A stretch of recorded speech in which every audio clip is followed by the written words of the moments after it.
Hello and welcome to another Caseware webinar. Today's webinar is all about audit in the era of AI and analytics.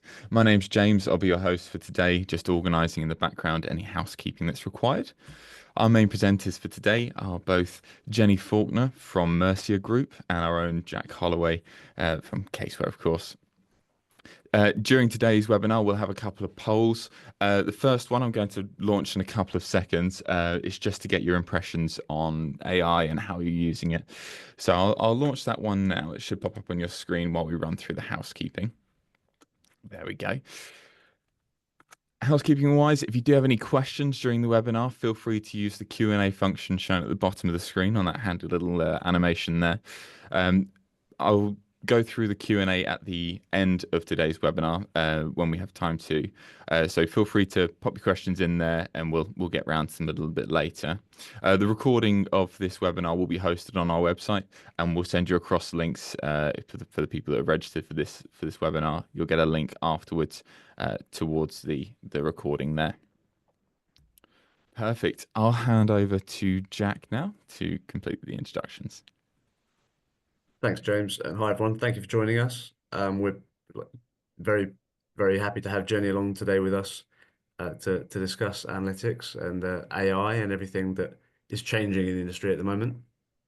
For those that don't know me, I'm the commercial director in our solutions consulting team. So we're obviously really excited to bring a lot of the solutions at the moment. We've got some new products that we're going to show you brief snippets of today. Jenny, do you want to do a quick intro? Yeah, sure. So Jenny Faulkner, I'm head of audit counts and compliance at Mercia Group. So I basically oversee anything that falls into that remit, whether it's file review, TQs, audit methodology, and sort of all of the training courses, whether that's CPD or student. For my sins, I've been with Mercia for over 14 years, pretty much done all the jobs in the A&A team. So I've been editor of audit manual, presented courses, I've file reviewed, I've led audit methodology teams and file review teams, and been in my current position for a couple of years now. Really, my role is just to make sure our products and services are fit for purpose and technically up to date.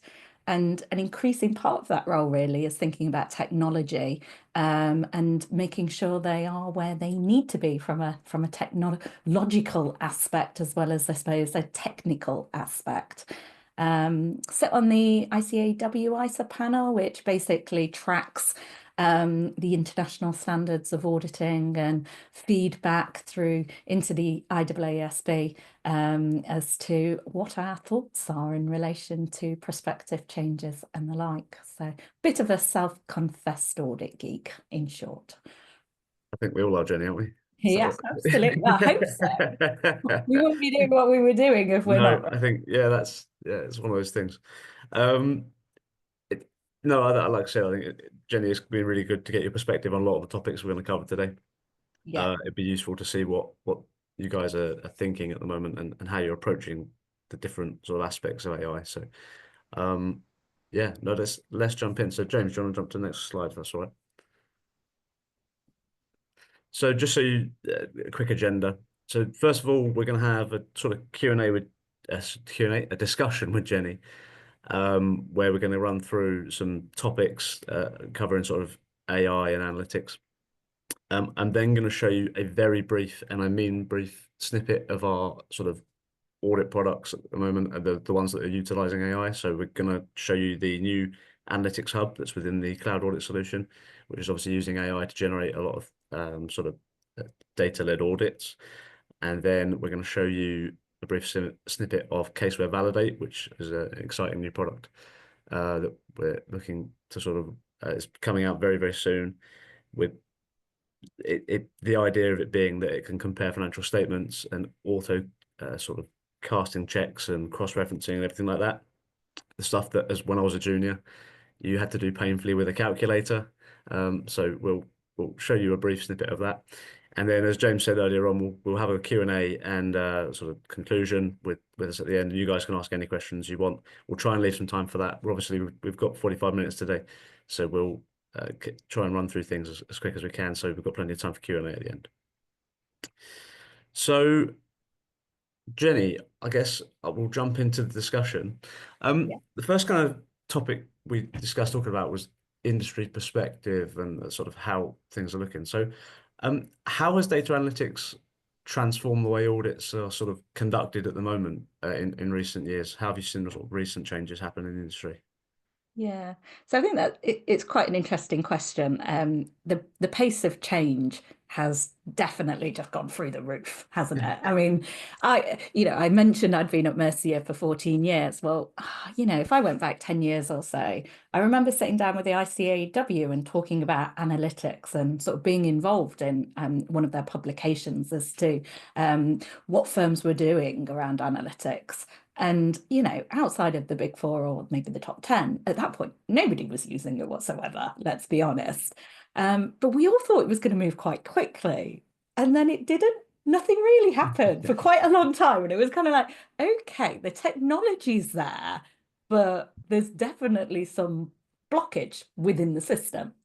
And we fast forward a few years, obviously, and I'm sure COVID played a part because I'm sure for a lot of firms that became a catalyst for a reassessment as to how they audit, whether that's remotely or the like. And because you're looking at different ways of auditing, I think you naturally started to look at technology as a way forward.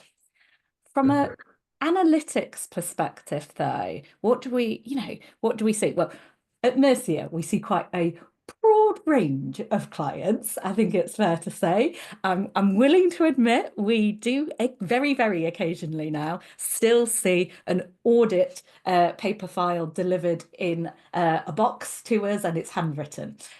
They are few and far between, thankfully.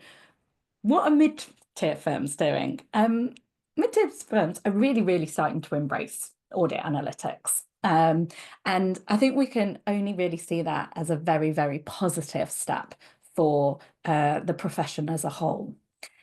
I know we're going to talk about analytics and AI, and I know I suppose I just want to focus on analytics for a moment, because I think you get different answers. For me, when I think about analytics and why you should use it, it's from an audit quality perspective.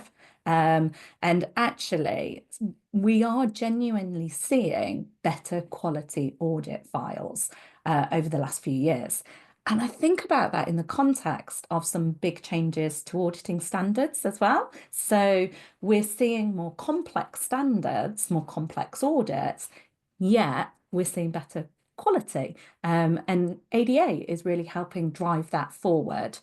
We're seeing auditors focus on risk, as they should be. So preliminary analytical reviews, instead of having it in an Excel comparing one figure to another, we're seeing some some really, really good analytics that is drawing out what the risk areas are and helping map that for audit firms.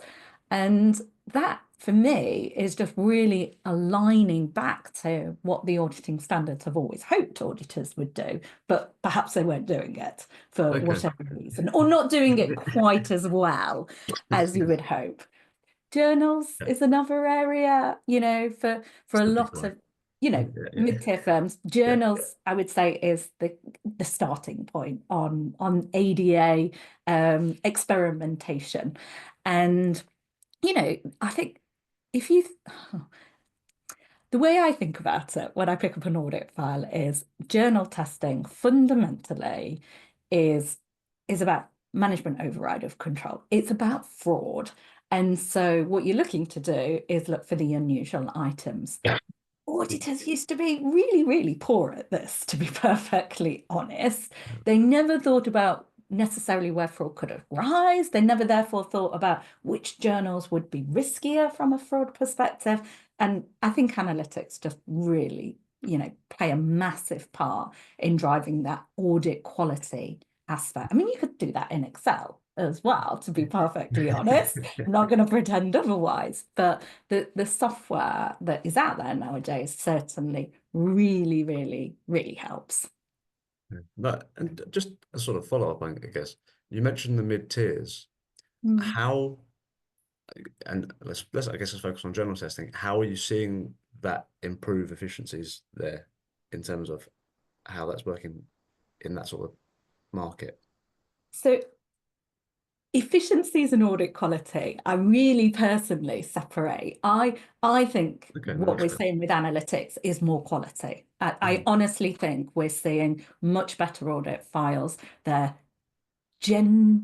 genuinely getting to what the point of a test is. And that's been driven by analytics.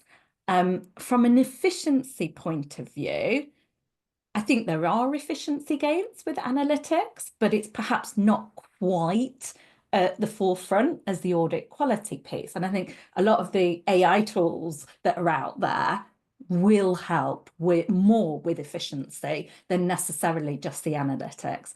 You know, certainly as firms move on to new technology software, the first year can sometimes be a little bit painful. And there are, there are negatives around regarding data cleansing and the like, not negatives per se, but, things that can make you a little bit less efficient than you want to be.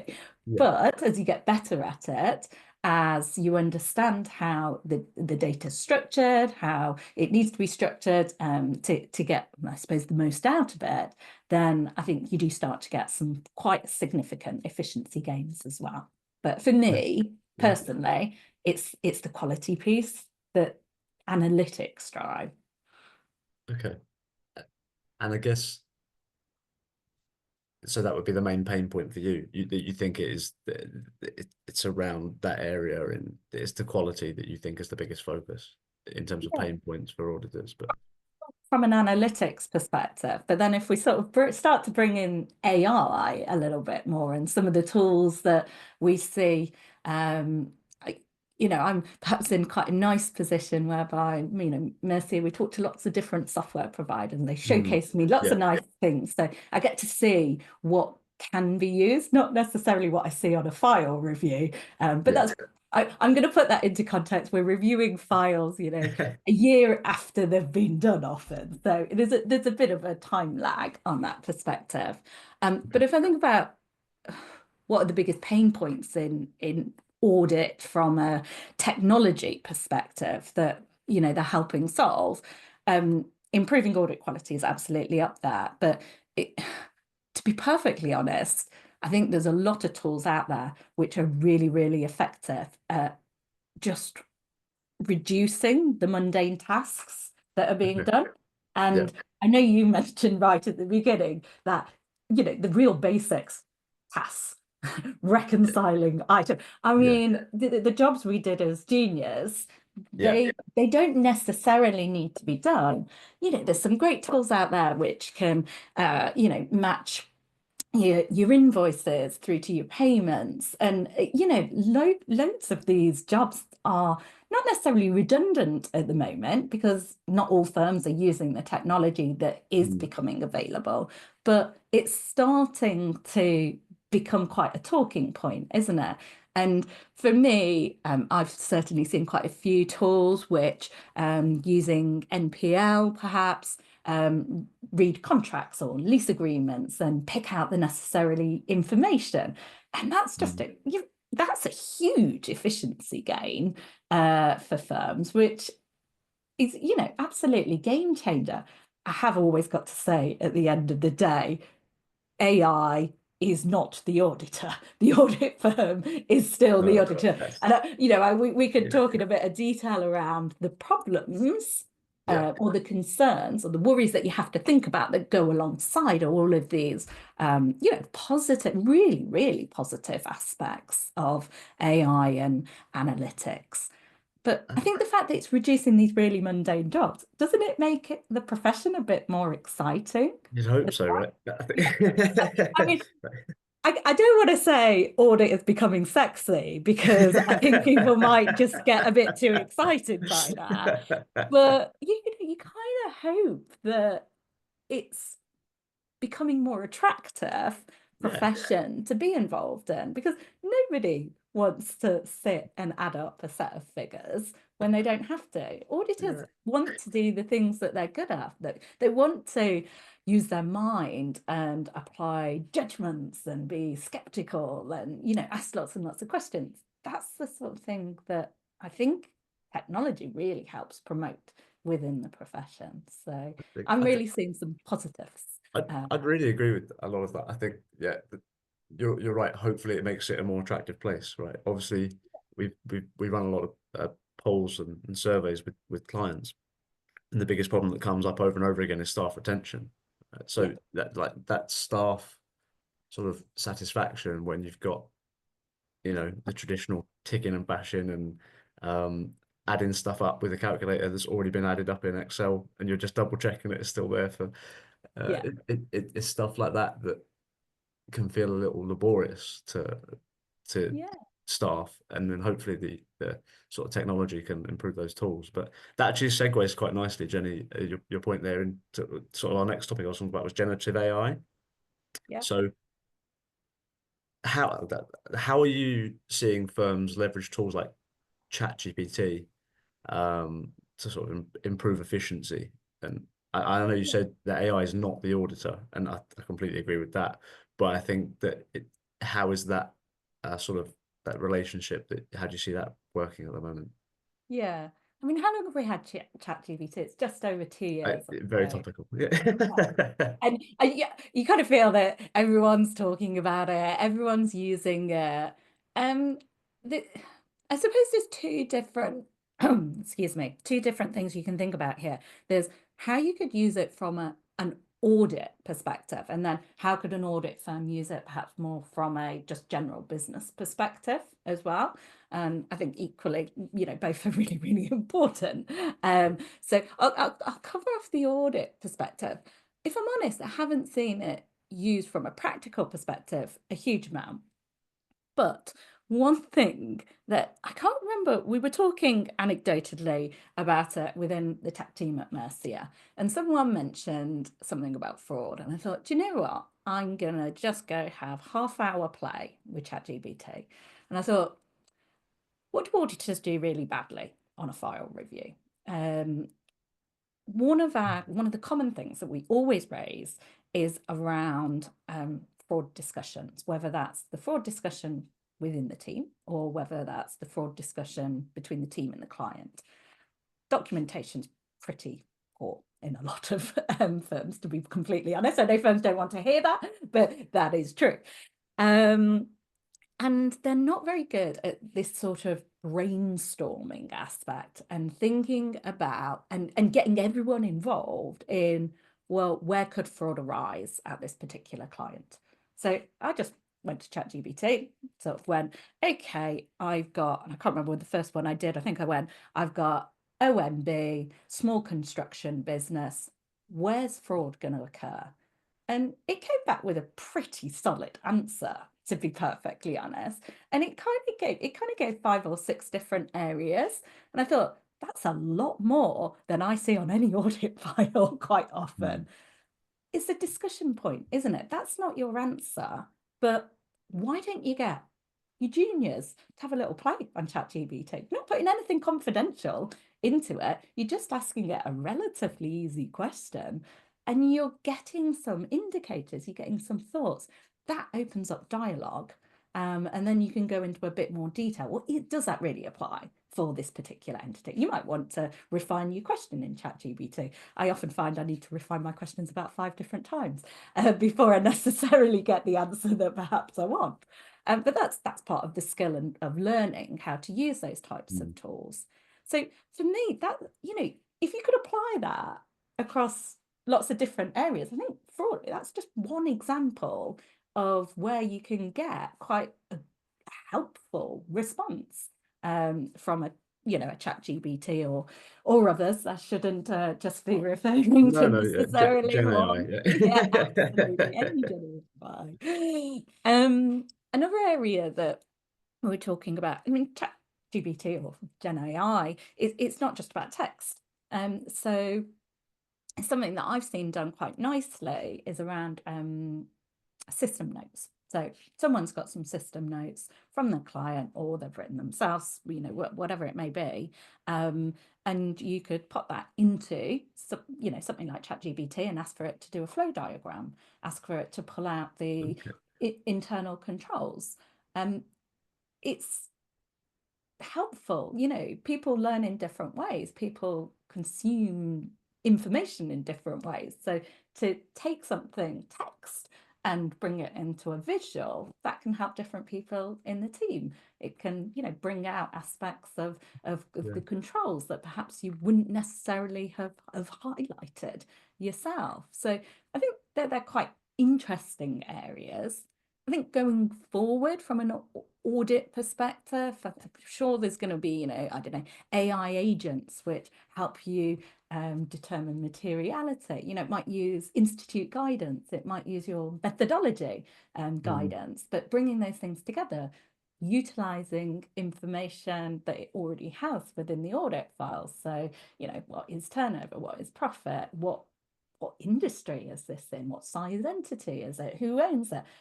It may be able to come up with, a materiality figure. You might be able to assess going concern papers that your client's written based on FRC guidance. So I don't know, there's loads of like future things that I think can be quite exciting.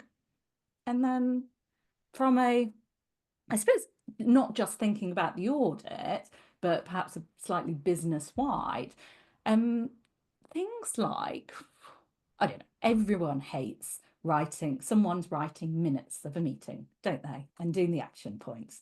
You always feel like, oh, I've got this job again. Yeah. But we as a business, we sort of transcribe our meetings through Teams, put that transcribe through an AI, ask it to do the action points, personally delete the, transcribe, because we don't need the detail, just got the action points now.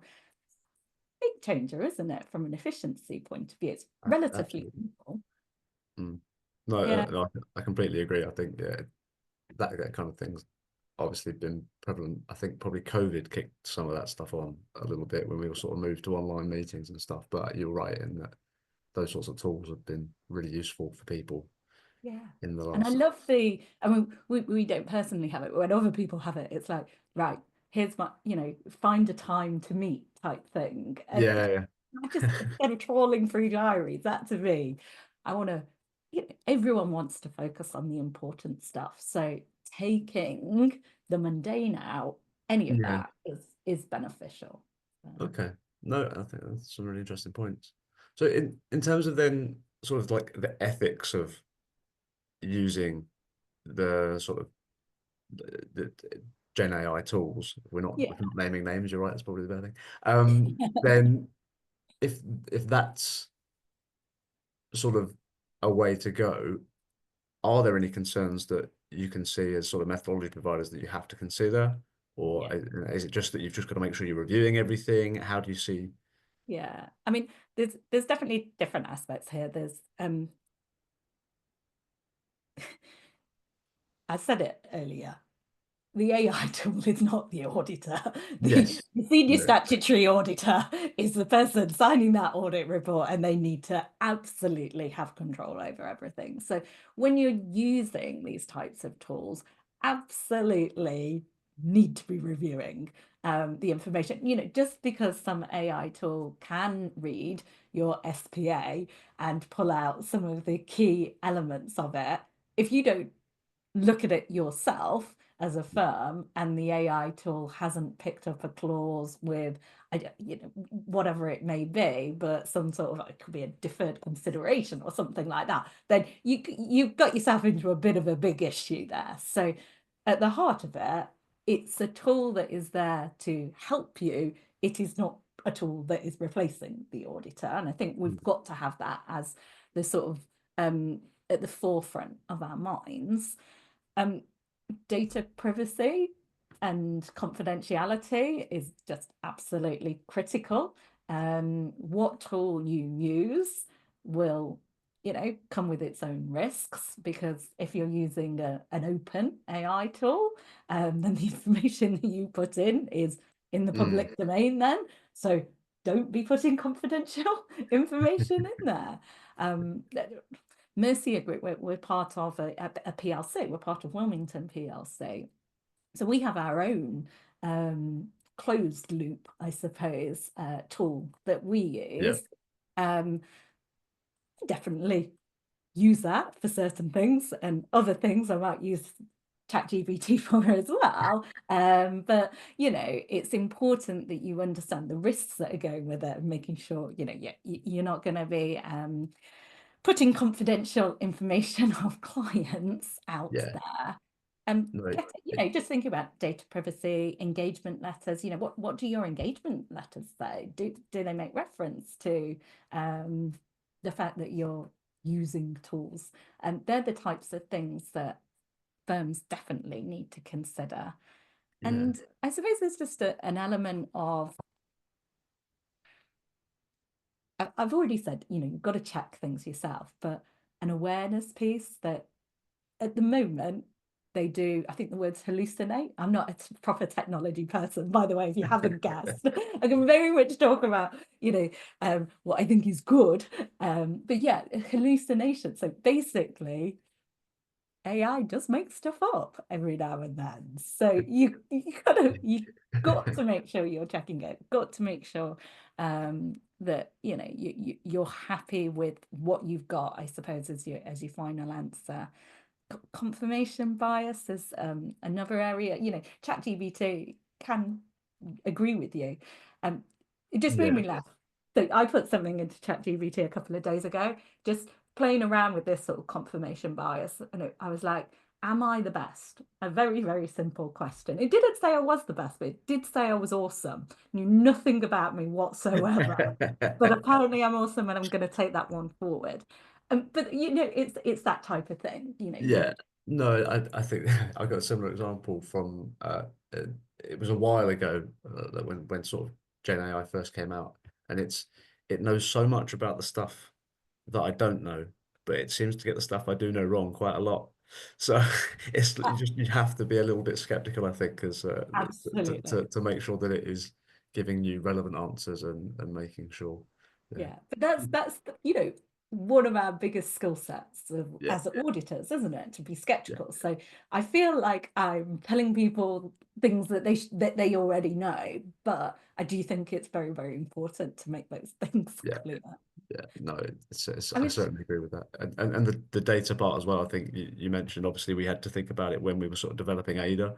Like, obviously that's all, the data security and that is all locked down and everything to make sure that it doesn't train anybody using that data. So you're right in that data confidentiality piece that we're not, you have to make sure that you sort of address that as a firm, I think. Something to... I did have one more thing just to say on ethics. Oh no, absolutely. Talking about, as I was talking about this with my young daughter, or my eldest daughter, but she's still quite young. And we were talking about technology, and she's been learning at school around sort of elements of AI. And I just thought it was the nicest thing that she said. She goes, "You have to be really careful, Mummy, because there's a really, really big environmental impact on using AI." And I thought, do you know what? We are talking about all of the good stuff here, but let's just think about that as well, because it does use a lot of energy. So there is, I'm gonna be the mummy for a moment and just remind people of environmental impacts, and I suppose socio-economic impacts with potential loss of jobs, I suppose. No, I think it's a very relevant sort of point. I think you're right. It's something to be mindful of moving forward. And I guess actually, you're doing good with the segues here, Jenny. You're helping in terms of these topics. You're already doing. Because the last thing I was going to ask about before I do the quick snippet was around with jobs. What skills do you think will be important for auditors in sort of an AI or more technology based sort of workplace? How do you think that will change the profession, and what skills do you think that they'll need to make sure that they're up to date with? I genuinely feel that we have a lot of the skills already. So if you think about, most auditors, chartered accountants. Okay, so we've got professional skepticism, we've got ethical decision making, we've got technical competence, we've got ability to analyze data, we already collaborate with experts. So lots and lots of skills, I think, are already there, and we need to make sure they're honed. But what else do we need? Well, staying up to date with what's going on in technology. So emerging tech, emerging trends. I mean, I'll be completely honest. I've read bits about blockchain, but don't really know very much at all. But I kind of feel that's an area I need to develop. So that's on my CPD plan at the moment. And, staying ahead, making sure that we're able to use the tech and use it ethically in order to drive the efficiencies and the quality. I also think that the pace of change that we're seeing now with technology, I genuinely feel that adaptability and resilience are actually going to be quite important skills. Again, I think we do have them as a profession, but I think firms have really got to have firms and individuals have got to be up there with change management and being quick, being able to be agile, I suppose, and not just sort of stand around stagnant and get left behind. Because I think there is a genuine risk there for firms who don't embrace technology to, to be that firm left behind. No, I think that's a really interesting point. Actually, it's one I've not thought about. Obviously, the long-term sort of skill sets and how staff change is one question, but I'd not. It's an interesting point you make on sort of the shorter term, or the change management stuff on how you take people through that journey. I guess is a really key thing for firms to consider as they're moving through that. But that's okay. No, Jenny, I think really enjoyed that, and as like I said, my favorite one is AI is not the auditor. That one will stay with me. I think it's a really relevant and correct approach to that. So okay, no, thank you very much. So what I'll do now is I'll briefly show sort of the couple of AI tools that case we're sort of talking about at the moment.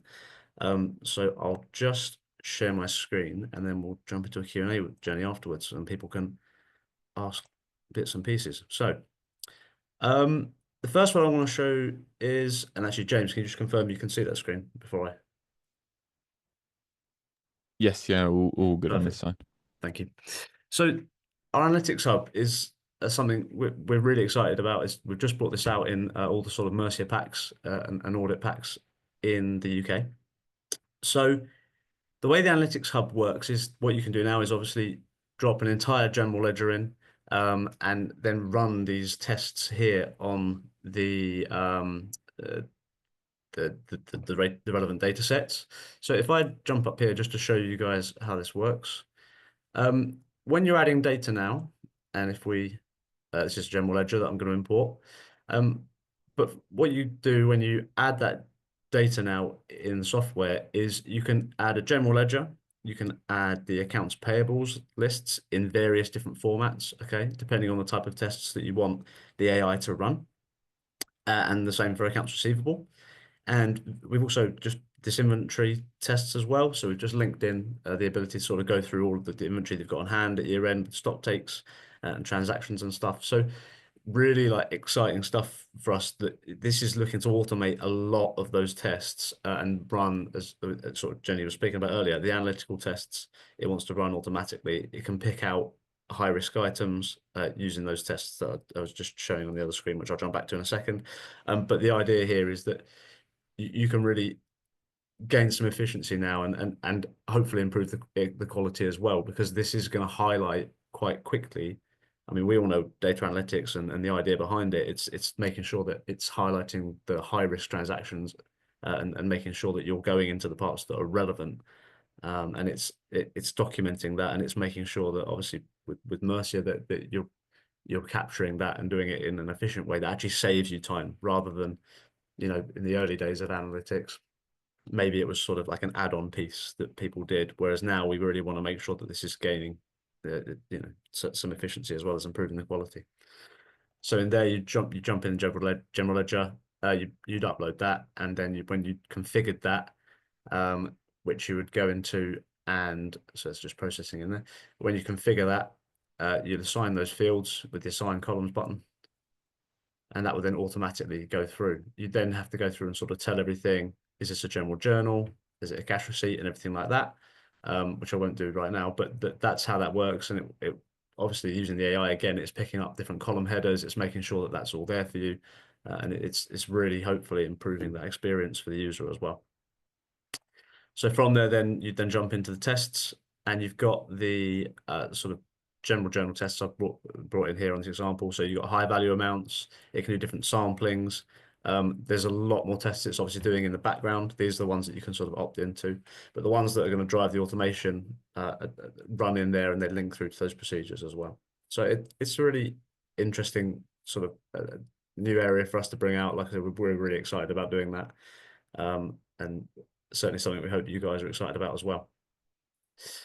The other one I'm going to show you is Caseware Validate. So this is obviously we recently acquired Extractly AI, and Validate is a really impressive tool that I'm personally, as I spoke about earlier with the casting and adding everything up, Jenny, I'm a lot more excited about how this is going to really drive efficiency for particularly junior members of staff. And I think this is one that will really have an impact in terms of that staff retention and making sure that people aren't getting bored and they're not just, okay, this is a boring, you know, labor intensive task, and they want to think, as you said earlier. So the way that this works, the idea is it does cross checks, casting checks, internal consistency checks, so note references and stuff, and it will do prior period checks as well. So what I've got in this demo file to show you here today, we've got a set of accounts and the prior year set of accounts, where when the AI runs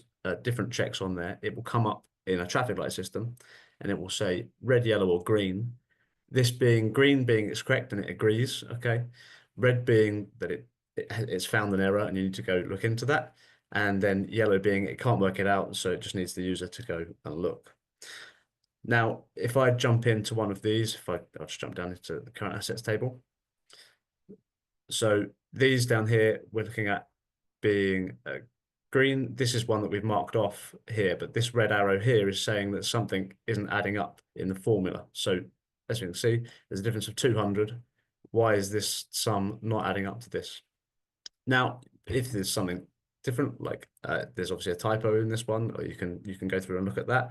But if there isn't, and it's just like a negative sign, you can go in, you can change the signs, so you can change the formulas to make sure that is driving the correct sort of is making the correct decision, and it makes sure that the user is obviously only having to look at the stuff that is a problem. Okay, and that's the real headline.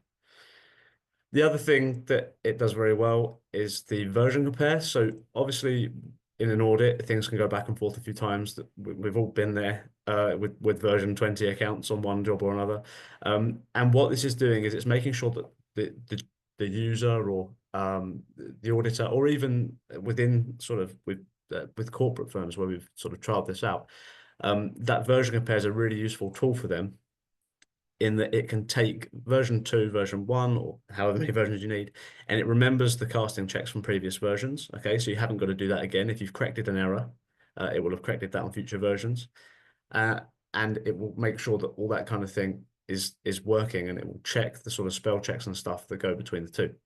So if I jump in here and click on version compare this to version 1, you'll see really clearly it comes up in a tabular format on the page to make it really as helpful as possible. This is what it was in version 2. This is what it was in version 1, and it puts them side by side. Okay, so if I do something like click on here, okay, you can see It highlights it there for me. It highlights it here for me, and it's it's making sure that obviously this is a corrected error. Are you happy with it? Yes or no? You can approve that, and then it will be approved. Okay. And if you get to version 3 of these accounts, you wouldn't need to approve that again. It remembers you've already approved it from version 2.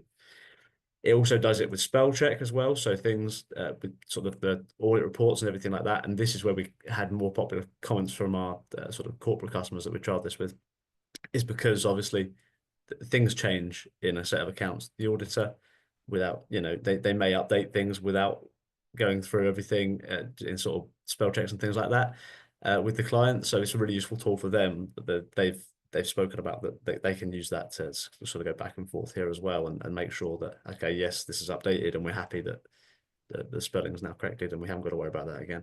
So really brief couple of snippets for everybody there, but we're really excited about those couple of tools to make sure that the industry is moving in the right direction, and we can help firms that use caseware and others that are interested in using caseware as much as possible moving forward. So yeah. So James, I think if we want to bring up the Q&A sections, if anyone's written in any questions for me or any questions for Jenny, we welcome those now. Fantastic. I'll also just run the second poll as well. Okay. So that should be popping on everyone's screen in a second. Perfect. So I'll get that running. All right, we've had a load of questions, so we'll see how many we can get through. We can overrun slightly, Jenny. We can overrun. Fantastic. A nice, easy one for you. I think this was sent in during the analytics demonstration, but is this only available on the cloud version of Caseware? Sorry, James. The signal dropped ever so slightly. I believe this was sent in during the analytics section, and it was. Is this only available on the cloud version of Caseware? The analytics, yes, at the moment, yeah, it will be on the cloud. It's something that is unlikely to be built into the desktop. You can build a cloud link into your desktop file, but the actual analytics hub will only be on the cloud. Okay. Another one on that side of things. How do I enable Analytics Hub in Caseware Cloud?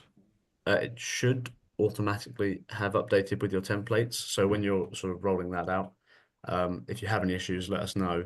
But it should be there in the latest template when the update comes. Perfect. I've got one here that might be for Jenny.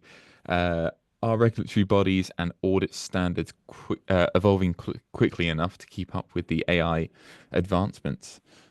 Well, that's an interesting question, isn't it? Good luck, Jenny. Right, I'll try and do it as quick as possible. I suppose from a standards perspective, it's a genuine problem. So I mentioned right at the beginning that I sit on the ICAW panel. So I'm involved in looking at the standards as they initially get drafted. It's a pretty long period, to be fair. So, why am I saying that? That's a big problem because of the length of period. Because what happens is you automatically want to write something into a standard at draft level. By the time it even thinks about being published, it's out of date. So, what are the IAASB trying to do around that? They are trying to be much better around terminology and not necessarily being too specific around what technology is being used. So at the moment, internationally, they're developing standards around risk and response, so sort of 330 and 500 linkage. And they also have a working group around technology positioning as well. And the two are closely collaborating in order to make sure it's not an easy one. There isn't an easy answer. I think my personal, not Mercia, not ICAW, my very personal opinion is that it would be much more helpful for it not really to be in the standards hugely, but for there to be more application guidance, which is non-authoritative. It can get published quite quickly and therefore be a lot more helpful to the audit firm. So, are they evolving quickly enough? They're trying. There's certainly a way to go, I would say, but it's not from a lack of trying. Regulatory bodies, that's another tricky one. in the UK, I would say the FRC are good, up to date. They are seeing lots and lots of different technologies and, that high audit space.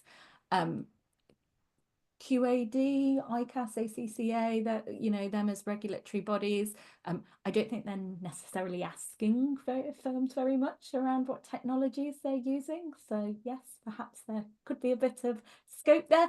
I think they would always say their focus is on ensuring that they're adhering to auditing standards. And you don't need to use technology to adhere to auditing standards. So yeah. Challenging question. I think you Fantastic. did very well, Jenny, honestly, there. That's Trying to be diplomatic. We've got, I can wrap two into one here. So just a couple of quick ones for Jack. Analytics Hub, when will it be live? And also, when will it be released in Ireland? The first part, when will it be live? The update should be available now. So let us know if there's any problems with that. The I don't know the answer to the second question, James. We'll have to find out and Okay, get back to no problem. All good. Just checking on time. Are we all right for time? Yeah, it should be okay. Fantastic. So, are Validate and Analytics available in international versions? This might be one that you So might not know the answer to as well, no, but no, no, no. But so validate the AI uses a technology which is available in various regions. The answer at the moment is it will work in any English speaking country that uses note numbers within the accounts. So we've got customers in Australia, South Africa, Canada, Ireland, so Singapore, anywhere where that's relevant. We're very, very shortly going to have it supporting sort of other Latin-based characters. So French, German, Spanish, Dutch, everything like that will shortly be available. And I think was that I think that's yeah, everything covered in your yeah, question, yeah. Jen. Yeah, That's all good. And just speaking to the flexibility of Validate as well, what kind of file format is required for Validator? What so format do the a accounts need to be? PDF Just a is PDF. yeah, Perfect. it can it's anything where the text is rich enough, but PDF is the recommended Fantastic. is the recommended Okay. format. There was an interesting one about maybe for Jenny actually. I can't quite find it now, but it was in regards to journal testing, I believe, and if you knew of any kind of AI tools for that. I know lots of analytics tools. No problem. I'm not sure we want to be talking about Yeah, yeah. software One of either. which is So caseware. yeah, Yeah, yeah, exactly. no We want problem. to be on caseware theme here. Perfect. Fantastic. Are we all right for time, Jack? Do you reckon should we Yeah, we do close one things more. up? Yeah. Do one more. Okay. Um, would any of these tools be relevant to the CF team? The corporate finance team is I'd assume so, yeah. if it is corporate finance team, we have a lot of clients within corporate finance, so I see no reason why not. We the validate tool as we tested with a lot of our corporate clients, as I mentioned, has been really popular. If anybody's handling financial statements, obviously that's a really useful part there, and like I said, I was really pleasantly surprised with the feedback we got on those sort of corporate trials to how happy people were. Well, obviously, predominantly, we saw that originally as sort of like a audit speed and quality, as Jenny mentioned, in terms of how things are being added up. Juniors get tired, they're adding up with a calculator, and after you've done 500 checks, you might have had enough. But so originally we saw it as that, but then when we tried it with our corporate customers and got that really good feedback on the way that the tool works, yeah, I think it was a really sort of a big moment for us. So yeah, we're really looking forward to working with them on that. So I think for corporate finance, anything where you're handling financial statements, yes, it's definitely relevant. Perfect. And one last one for Jenny. Will AI increase or decrease the demand for auditors in the future? Getting the hard ones, aren't I? Yeah. Uh, oh, I suppose it's a very interesting one. I mean, the role of the auditor isn't static, I suppose. The auditing standards feel quite static, but the pace of change of the profession is definitely there. So, oh, I don't know. I, I think, it yeah. feels like it might, but then my head went to, well, is maybe it keeps it the same because maybe we're just doing something different in the future. So instead of historic auditing, auditing a balance sheet 6 months after the effect, will be real-time auditing, which is much more beneficial, helping us be more strategic and helpful. You know, I'll put my hands up and say I'm not convinced I'm away. I'm going to wuss out. I'm going to wuss out of it. I I suppose. think just to add it, I think auditing over time has changed significantly, right? You go back 100 years, there's paper files everywhere. You go back 20 years, we had the birth of sort of technology and like sort of computer-based working papers and things like that. Um, we've obviously in the last sort of 5, 10 years seen the analytics piece increase. AI is now much more prevalent, so I think it will always evolve. I think that from my perspective, and it's easy to say as an auditor working now in a technology company, but staying up to date with the current tools that are available and the way that people are approaching that, I think, is the key part for me for an auditor. That I think that's the answer is just making sure that you're always, we all need our CPD hours. You're making Absolutely. sure And you're making sure. remember that trusted training provider, Yeah, Mercia. we're Just pop making that sure one we all in stay up there. to date. Perfect. Wonderful. Okay. I don't think we have any more time for questions. What I will do is just share my screen. Perfect. There we go. So we've got this what's next section. You should be able to see that there, Jack. All good on your side? Yeah, let's come to. So yeah, if you have any questions, sort of technical questions, then if you direct them to Jenny, she's happy to answer those. If there's anything that you want caseware related, please get in touch with either myself or James or your account manager, and we're happy to sort of run through any questions you've got related to the stuff we showed in the demo. I think my final thought would be thank you, Jenny, for coming along. Like I think it was a really interesting chat. That one, you're right. We did audit geek out, and that you don't get to do that every day anymore. So it's certainly really interesting to hear your perspectives on the way firms are approaching this stuff. So a big thank you for coming along. Thank you for Um, having me. Really enjoyed no, it. no, no, it was really good. So yeah, over to you, James, to wrap up. Thank you very much. Perfect. Yeah, thank you. Yeah, just on the wrap up here, if you want to attend any other of our webinars that we've got coming up, you can find them at the link on screen there. We do, I think we've got them booked up until, next couple of months or so, so you can get them fairly advanced. So the next slide on here, you can also subscribe to our YouTube channel. That's the Caseware Client Services one. That has all the previous recordings of educational webinars. This one will be sent to you via a link on your email as well to all registrants. But feel free to go there. That also has a load of useful quick vids and what's new videos, that kind of thing. So have a look at that. Finally, thank you very much for joining us today. If you do have any other questions, feel free to email the address on screen there. But from all of us, thank you for attending. Bye bye. Thanks, everyone. Thank you.